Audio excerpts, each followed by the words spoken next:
पुरुषोत्तमम। आज एक रोचक घटना आप लोगों के लिए मैं लेके आया हूं। किस तरह से परमपिता की जो दया है हम सबके ऊपर बरसता है। इस भौतिक जगत के जितने संसाधन हैं, जितने सामर्थ्य और शक्ति हैं, जब सारी शक्तियां अपने हाथ समेट लेती हैं, तब परमपिता की दया हमारे जीवन में शुरू होता है। ऐसा ही घटना एक 7-8 साल के बालक के साथ घटित हुआ। अब मैं इस बालक का नाम अभी नहीं बताऊंगा, इस कहानी के अंत में ही मैं नाम बताऊंगा। 7-8 वर्ष के उम्र में पिता जी का स्वर्गवास हो जाता है और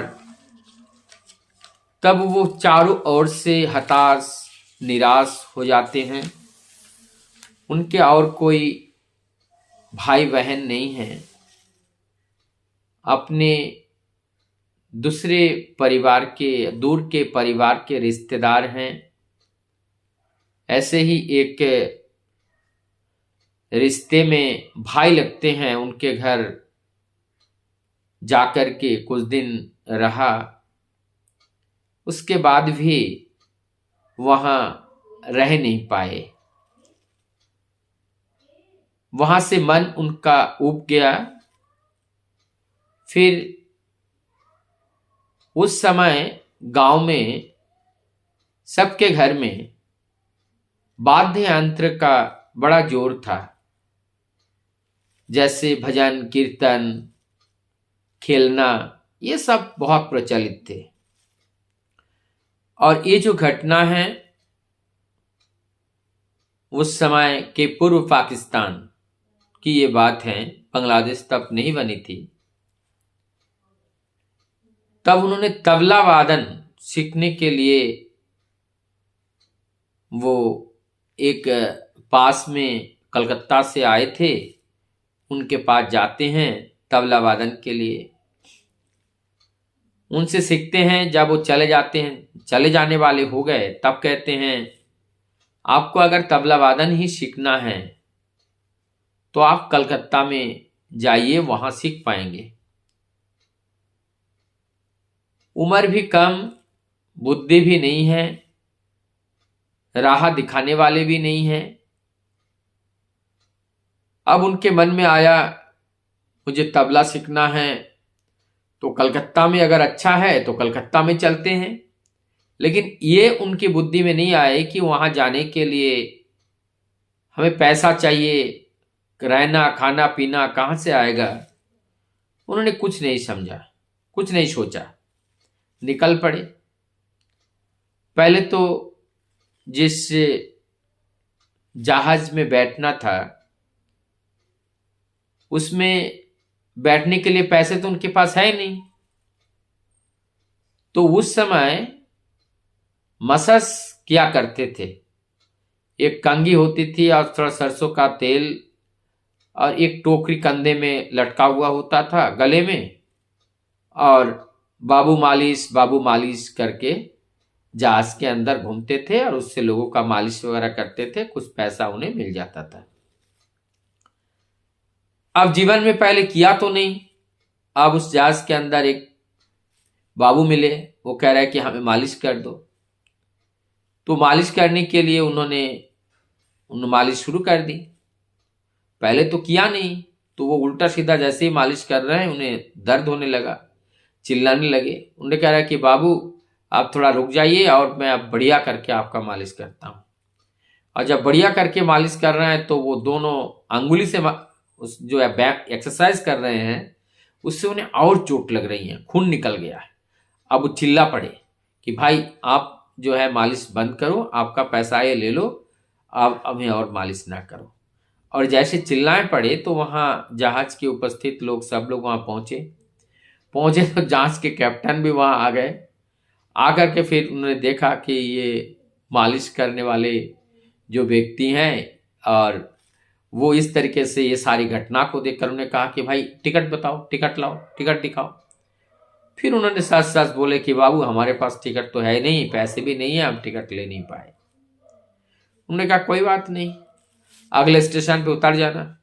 और उस समय शाम हो रहा था, रात हो रहा था। अगले स्टेशन आई और वहां पे उनको उतार दिया। अंधेरे में बैठा है, अंधेरे में, और वहां पर उस अंधेरे में कैसे क्या करेगा। सोचा कि कहीं इधर जाऊं उधर जाऊं, रात में किसी को पहचानते नहीं है, डर भी लगता है, कोई अगर मार दे, कुछ कर दे। थोड़ी देर बाद देखा उसी ही जो घाट पे एक और जहाज आ गई, और चुपके से जा करके जहाज में जहां रस्सी और वहां पे त्रिपाल वगैरह लगे होते हैं उसके अंदर जाके छिप गए। वो अंदर नहीं गए, वो ऊपर कहीं जहाज के वो रात में छिप गए, और छिप करके वहां से बैठे बैठे वो चले गए। जब उनका स्टीमर, उनका जो गंतव्य आया, वहां पे वो कूद पड़े और कूद के वहां से वो भाग निकले। वो वहां से भाग निकले और उसके बाद अब वहां पहुंचे। अब कहाँ पहुंचे, वहां जब वहां पे पहुंचे तो उनके पास कोई पैसे नहीं है। अब रेलवे स्टेशन पे पहुंचे। रेलवे स्टेशन से सियालदा जाने का जो ट्रेन है उसके लिए भी पैसा चाहिए, टिकट उनके पास था नहीं। अब जो है वहां पर उन्होंने ट्रेन के नीचे बैठे। ट्रेन के नीचे बैठ करके ट्रेन के अंदर वो ऐसे जगह पे छिप के बैठे कि जहां पर और कोई देख ना पाए। तो छिपते छापते वहां से वो पहुंच गए, सियालदा पहुंचे। और सियालदा पहुंचने के बाद वहां पर देखा भूख भी बहुत लगी। तो वहां पर जो कुली लोग हैं वो लोगों के सामान ढो रहे थे, एक आने दो आने लोग दे रहे थे। तो उन्होंने जाके एक जने को कहा कि भाई मैं आपके सामान ढो दूं, आप मुझे दे दीजिएगा पैसे। तो उन्होंने तय करके उनका सामान ढोना शुरू किया। तो सामान ढोने के बाद उनको 2 आने पैसे मिले, और 2 आने में उन्होंने थोड़ा बन रोटी वगैरह वो खा लिए। उसके बाद सोचा कि और थोड़ा कमाई कर लो। तो पान का जो गठरी था वहाँ सियालदा में, तो एक से बात करते वो पान का गठरी अपने सिर के ऊपर लिए, और इधर से दौड़ के आए, कह रहा है चोर चोर कह के उनको पिटाई पड़ने लगी। इतनी पिटाई पड़ने लगी, अब उनको कोई समझ में नहीं आ रहा है मैं क्या करूं क्या करूं। तब उनकी एक बात याद आ रहे हैं कि दादा ठाकुर, दादा जो है उनके जो भाई हैं, रिश्ते में भाई लगते हैं, और वो भाई जो हैं वो दीक्षा लिए हुए थे ठाकुर जी से। तब उनके ठाकुर कौन है क्या है इस बारे में तो उन्हें कोई पता ही नहीं। तो उन्हें खाली ये कह रहे हैं कि दादा ठाकुर बचाओ, दादा ठाकुर बचाओ। मतलब हमारे भैया के जो ठाकुर है उनको बुला रहे हैं कि भैया के ठाकुर मुझे बता लो, भैया के ठाकुर मुझे बचा लो। ऐसे करते करते जो भैया के ठाकुर बचा लो, अब वो बेहोश सी होने लगे। और उसी बीच में दौड़ते हुए एक लंबे चौड़े इंसान आए, नग्न बदन में, उनके शरीर में जनेऊ था, और उनको उठा करके वहां से लेकर के बाहर धक्का मार दिए, और धक्का मार के वो बाहर हो गए। और उसके बाद वहां से दौड़ते हुए वो थोड़ा आगे अपने प्राण बचा करके निकले, और उसके बाद फुटपाथ में जा करके अकेले वहां पे रो रहे हैं कि अब मैं क्या करूं, कहाँ पे जाऊं, मुझे तो कुछ पता ही नहीं है।